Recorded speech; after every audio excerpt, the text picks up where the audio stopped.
Je lis le texte pour aujourd'hui. Il se trouve dans l'évangile dit par Matthieu, d'abord au chapitre 9, la fin du chapitre, et puis chapitre 10, les premiers versets. Voyant la foule, Jésus fut ému de compassion pour elle, parce qu'elle était languissante et abattue, comme des brebis qui n'ont point de berger. Alors il dit à ses disciples, « La moisson est grande, mais il y a peu d'ouvriers. Priez donc le maître de la moisson d'envoyer des ouvriers dans sa moisson. » Matthieu 10, verset 1. Puis, ayant appelé ses 12 disciples, il leur donna le pouvoir de chasser les esprits impurs, de guérir toute maladie et toute infirmité. Voici les noms des 12: Simon, Philippe et Barthélemy, Thomas, Matthieu, Jacques et Thaddée, Simon, Judas. Tels sont les 12 que Jésus envoya après leur avoir donné ses instructions suivantes. N'allez pas vers les païens, n'entrez pas dans les villes des Samaritains, allez plutôt vers les brebis perdues de la maison d'Israël. Verset 7. Le royaume des cieux est proche. Guérissez les malades, ressuscitez les morts, purifiez les lépreux, chassez les démons. Vous avez reçu gratuitement, donnez gratuitement. Ce texte, on peut le couper en trois parties distinctes. Tout d'abord, la compassion de Jésus. Jésus fut ému de compassion. Ensuite, le besoin du monde. Et puis, la mission des disciples, l'envoi des 12. Le contexte, c'est après le sermon sur la montagne, on est toujours dans Matthieu. Jésus vient de parcourir les villes et les villages, il a vu la souffrance des gens, des foules fatiguées et abattues, prostrées, nous dit le texte. Elles ont bien des docteurs, des maîtres de la loi, mais pas de médecins, pas de soins. Jésus voit les problèmes, le poids de certaines prédications, tu dois, il faut, mais jamais il fait pour toi. Il voit des personnes fatiguées, enlisées, énervées par le péché. Le message, comme pour Jésus, comme pour Jean-Baptiste, sera « Le royaume des cieux est proche ». Et que donne-t-il aux disciples? Il leur donne le pouvoir, c'est-à-dire la capacité sur les esprits impurs, le pouvoir, la capacité pour le service, le pouvoir d'annoncer l'évangile de Dieu. Pouvoir va aussi avec bien sûr responsabilité, ce pouvoir, cette responsabilité de participer à l'œuvre de Dieu, qui est une œuvre, une mission de guérison. La moisson est grande, priez. Il faut d'abord prier. Commencez la journée en priant. Seigneur, veuille bien te servir de moi. Veuille rendre cette journée féconde. Priez pour recevoir les ordres, pour y voir clair au cours de la journée, le long de la journée. Priez parce que nous sommes dépendants envers Dieu dans le ministère, comme fait Dominique qui vient d'arriver ici. En effet, ce n'est pas nous qui décidons de tout, nous sommes dans le champ de Dieu envoyé, et c'est lui qui nous montre. Le travail, la recherche d'efficacité, une vie abondante avec lui, riche, utile. Voyant la foule, il est ému. C'est pas évident d'être ému en voyant la foule. Les gens qui se mettent dedans tout seuls, qui s'esquintent ou qui s'abîment tout seuls, devant l'homme dégradé. Jonas, lui, il est en colère. Ce n'est pas le cas de Jésus. En souffrance, l'humilité pousse à l'écoute. Pas d'abord à dire, à parler, mais à écouter. S'asseoir sur un banc et écouter. La compassion, oui, d'accord, et la guérison. Guérir toute maladie, toute infirmité. Guérir les malades, ressusciter les morts, purifier les lépreux, chasser les démons. La guérison, voilà un gros sujet. Alors il faut chercher la position qui soit la plus équilibrée, ne pas dire de sottises. Les théologiens fabriquent des mots et font des livres. Alors vous avez les cessationnistes versus les continuationnistes. Les cessationnistes disent les miracles, c'était au début de l'Église. Pour installer l'Église, les apôtres avaient des pouvoirs. Mais maintenant, c'est fini. Ceux-là sont les cessationnistes. Mais qui peut dire au Saint-Esprit, c'est fini? Il y a les continuationnistes comme moi, comme nous, mais à l'écoute du Seigneur avec la sagesse de Dieu qui conduit. Parce que Dieu fait toujours des miracles et guérit heureusement. Guérissez les malades, ressuscitez les morts. Il y a de quoi avoir le tournis. Et il leur donne, verset 1, ce pouvoir, cette capacité de chasser, jeter dehors les esprits impurs et de guérir thérapie, de guérir, de soigner, de servir aussi. La guérison. Alors voici des explications. Et on va avancer au cours de la réflexion. Anselme Grün, qui est un moine bénédictin en Allemagne, écrit « Beaucoup de gens aujourd'hui encore sont morts, intérieurement morts. Il faudrait que la vie afflue de nouveau en eux. Du coup, écrit-il, purifier les lépreux, ça veut dire accueillir ceux qui sont rejetés de nos jours. » Alors voilà, on prend les choses au sens figuré. Ça peut être une première explication, mais ça ne dit pas tout du texte. C'est pas faux. Purifier les lépreux, c'est accueillir ceux qui sont rejetés. Expulser les démons, c'est libérer les gens qui sont prisonniers d'esclavage. Rien que ça, déjà, il y a beaucoup de travail.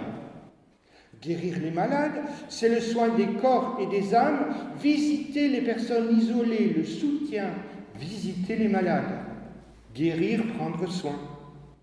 Purifier les lépreux, à l'époque la lèpre exclue, aller visiter les lépreux, ça veut dire les marginaux, tous les rejetés.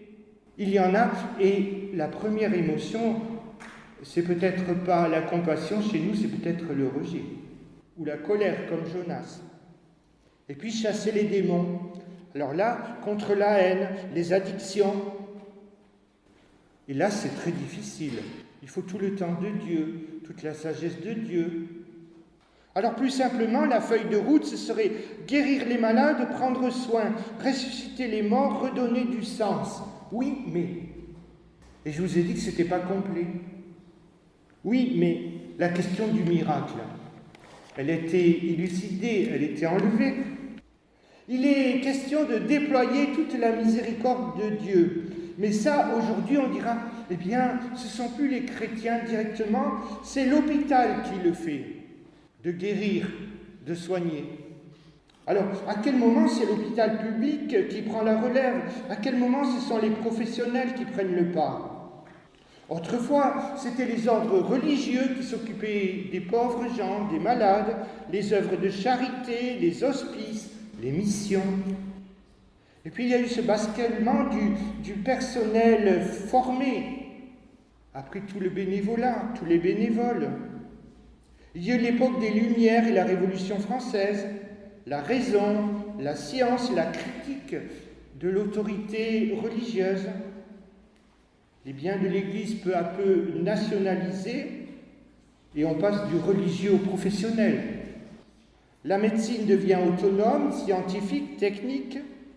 On passe du soin religieux au soin médical. Et heureusement qu'il y a des médecins, et heureusement qu'il y a des personnes formées aux techniques nouvelles.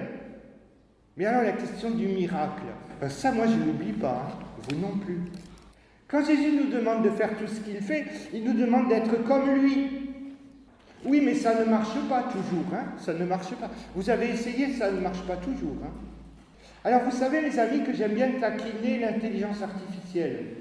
Je pose la question, je dis, bon voilà le texte, voilà le contexte, moi je voudrais bien prier comme ça pour les guérisons et ça ne marche pas à chaque fois. Pour la première fois elle me répond. Elle ne m'avait jamais répondu comme ça. Ça veut dire qu'elle me connaît aussi. Parce que l'intelligence artificielle, quand vous posez une question, elle devine aussi qui vous êtes. Et voici la question que j'obtiens, vous allez sourire. Si tu vis une situation d'échec, de frustration, approche-toi d'un pasteur ou d'un homme d'église. Bon, très bien. Alors rappelons que Jésus lui-même ne voulait pas être considéré comme un thaumaturge. Thomas, c'est le prodige et Ergogne les œuvres. Il ne voulait pas être considéré comme un thaumaturge, quelqu'un qui fait un faiseur de miracles, un guérisseur public numéro 1. Donner comme Jésus a donné, faire comme Jésus a fait. Mais si Dieu n'a pas donné ou ne donne pas, tu ne peux pas plus que Dieu à ce moment-là. Il y a des endroits où Jésus ne peut pas faire des miracles. Vous savez que pour qu'il y ait un miracle, il faut le voir. Parce qu'il y a des miracles qui ne sont pas vus. Pour qu'un miracle, on puisse parler de miracle, il faut le constater. Mais une personne qui ne croit pas, elle ne dira pas il y a eu le miracle, elle dira c'est le hasard, c'est la science. Et ainsi Jésus n'a pas pu accomplir de miracle à cause de l'incrédulité du lieu où il était né. Les gens le connaissaient, les enfants avaient joué avec lui dans la cour de l'école. Et donc il ne pouvait pas faire de miracle. Non pas qu'il ne pouvait pas guérir, mais les gens ne le croient pas. Que ça vient de lui, de Dieu. Guérir, ça ne marche pas à tous les coups. Oui, mais convertir, ça marche mieux. Est-ce que vous pouvez dire combien de personnes se sont converties grâce à votre ministère? Donc, guérir. Paul lui-même n'a pas été guéri de son écharpe dans la chair. Il a, par la prière, dans la foi, ressuscité un mort qui était tombé de la fenêtre. Mais par la prière, il n'a pas pu être guéri lui-même. Dans son corps, il n'y a pas d'automatisme. Mais ça n'empêche pas de demander à Dieu, bien sûr, quelle est sa volonté. Il est question dans l'épître de Jacques de la prière et de l'huile, des symboles pour remettre la personne entre les mains de Dieu. Nous te remettons cette personne pour son chemin, son avenir que tu ouvres. Alors question, est-on loin du temps de Jésus? Est-ce que nous sommes loin de vivre ces merveilles que Jésus vivait? Cette époque où les premiers chrétiens priaient et tout semble marcher mieux. C'est une vue de l'esprit, on peut penser comme ça, c'était merveilleux. Quand on voit la prière des premiers chrétiens persécutés, les apôtres sont déjà en prison. Et voici dans le livre des Actes ce qu'ils disent. « Donne à tes serviteurs d'annoncer ta parole avec beaucoup d'assurance, de liberté, en étendant ta main pour qu'ils se fassent des guérisons, des miracles et des prodiges. » Ils osent, ils demandent. Mais note que dans cette prière, c'est la prédication en premier. Les miracles ne sont que des signes, des signatures.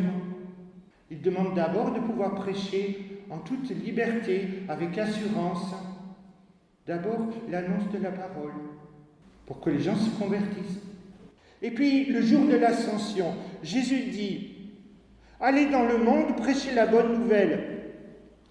C'est de nouveau la prédication en premier, l'appel à la conversion. Et puis il dit, celui qui croira et sera baptisé sera sauvé. Et voici les miracles. Ah, on retrouve le mot. Les signes qui accompagneront ceux qui auront cru.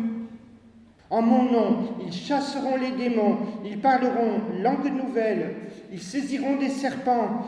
S'ils boivent quelque chose de mortel, il ne leur fera pas de mal. Ils imposeront les mains aux malades et les malades seront guéris. Mais qu'est-ce que tu notes en premier? Aller de par le monde annoncer la parole. La parole en premier, l'appel à la conversion. Et puis, autre point qui est très intéressant, ce ne sont pas ceux qui prêchent, qui font des guérisons.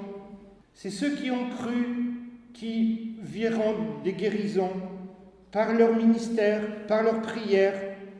Ceux qui auront cru en mon nom, ils chasseront les démons, ils parleront langue nouvelle. La prédication en premier. On peut penser là que dans ce langage imagé, il est question de la puissance de Dieu qui continue. La prédication et les conséquences qui se perdurent. La puissance de Dieu. Marc 16, verset 20. Quant à eux, les apôtres, ils s'en allèrent prêcher le Seigneur et ils travaillaient avec eux et confirmaient la parole par les signes qui l'accompagnaient. Les signes qui accompagnaient quoi? Qui l'accompagnaient la parole, la logos, la parole. Et les signes, et c'est ça qui est important, ce mot-là pour ce matin, en grec, séméion. Les signes pour miracle. Les signes, la marque de Dieu, la signature de Dieu. Lorsqu'il est dit tous ces miracles, c'est pour dire la continuité, la présence de Dieu dans ce monde. Les miracles ne sont pas toujours les mêmes, mais la trace de Dieu dans ce monde, les signes de Dieu dans ce monde. Et si ma prédication est réussie ce matin, qu'elle a touché les cieux, les cœurs, c'est un signe de Dieu, c'est un miracle, n'est-ce pas? Dieu parle, il touche. Le signe, c'est un sceau d'authentification, la conséquence de la foi. La prédication est supérieure au signe, la foi supérieure à la vue. Mais si on ne voyait jamais rien, on serait déçu. On en a besoin de ces signes, on en a besoin de ces encouragements. Rappelons-nous, nous ne sommes que des enfants. Et lui, c'est le divin médecin. Séméion, dans le Nouveau Testament, le premier des signes que Jésus a accomplis, ce sont aux noces de Cana, l'eau changée en du vin, et personne n'a rien vu.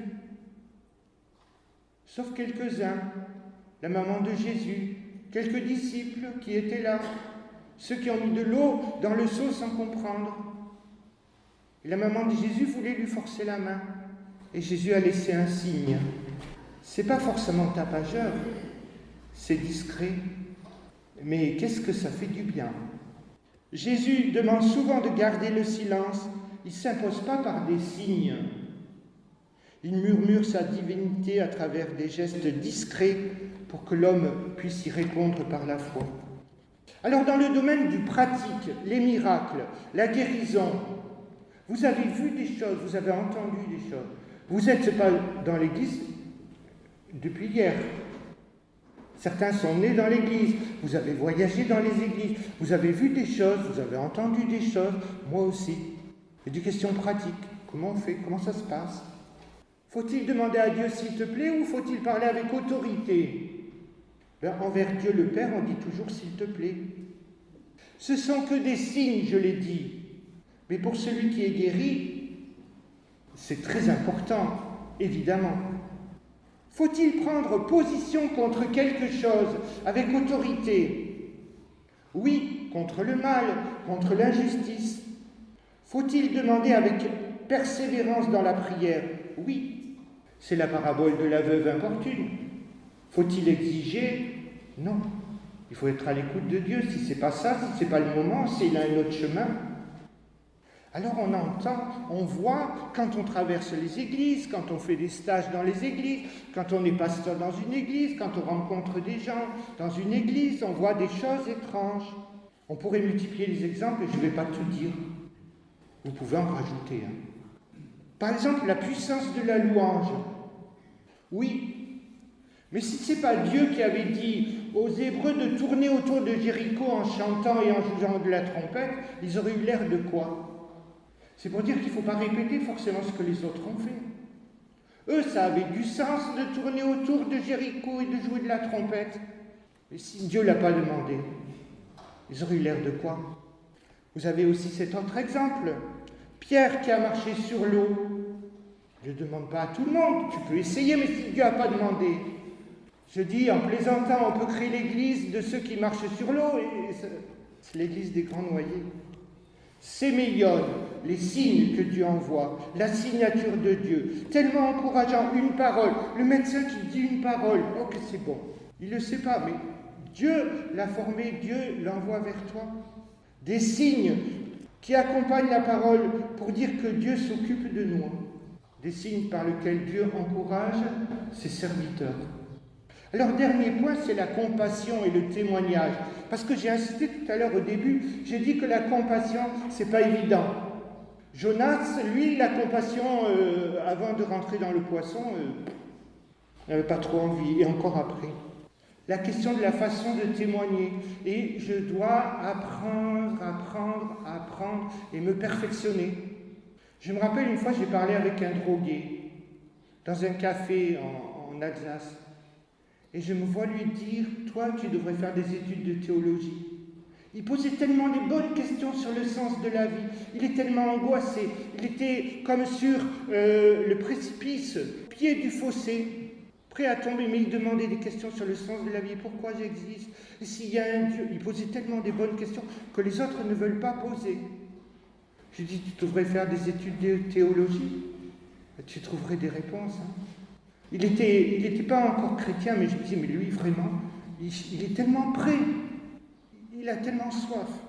Du coup, comment faut-il faire? Alors je le dis à moi-même, mais il faut prier en préparant un message. Il ne faut pas s'attaquer directement aux paroles fausses, aux discours faux, aux messages faux sur Dieu, s'attaquer frontalement, faux discours sur la foi. Il faut d'abord laisser parler le texte. C'est normal. C'est la base.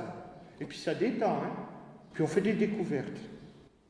Et puis il faut pouvoir y glisser à l'intérieur, il faut pouvoir entendre l'appel de Dieu, la nécessité de la conversion, la question de la justice de Dieu, qui est un Dieu amour et vérité, aller de par le monde, un signe, même si ce n'est pas toujours la réponse espérée. Et c'est là que c'est troublant.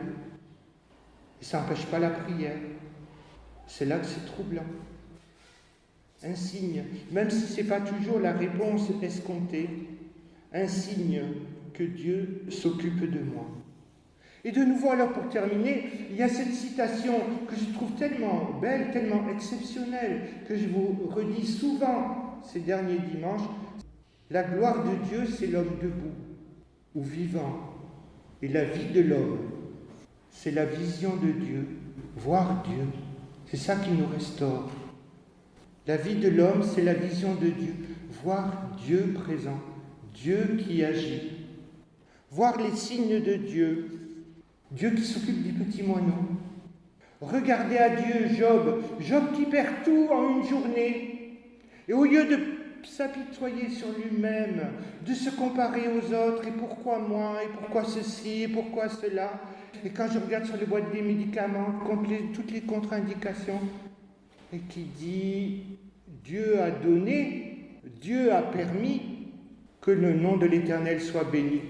Ce regard sur Dieu qui, lui, ne change pas. Ce regard sur Dieu. Et enfin, en ayant ce regard sur Dieu, et c'est le plus difficile, le remercier. Pouvoir dire merci. Jésus dit, je te loue, Père, de ce que tu as révélé cela, montré, fait connaître des signes de ton amour aux petits-enfants, à ceux qui sont ouverts à ton message, ceux qui ont un cœur ouvert à ta présence. Je te loue de ce que tu as révélé cela. Il dit cela alors qu'il est en plein contexte d'opposition. Pouvoir dire merci à Dieu. Merci à Dieu pourquoi? Pour le VSL, pour les infirmières, pour l'aide ménagère, pour la pharmacie, pour le kiné. Merci Seigneur.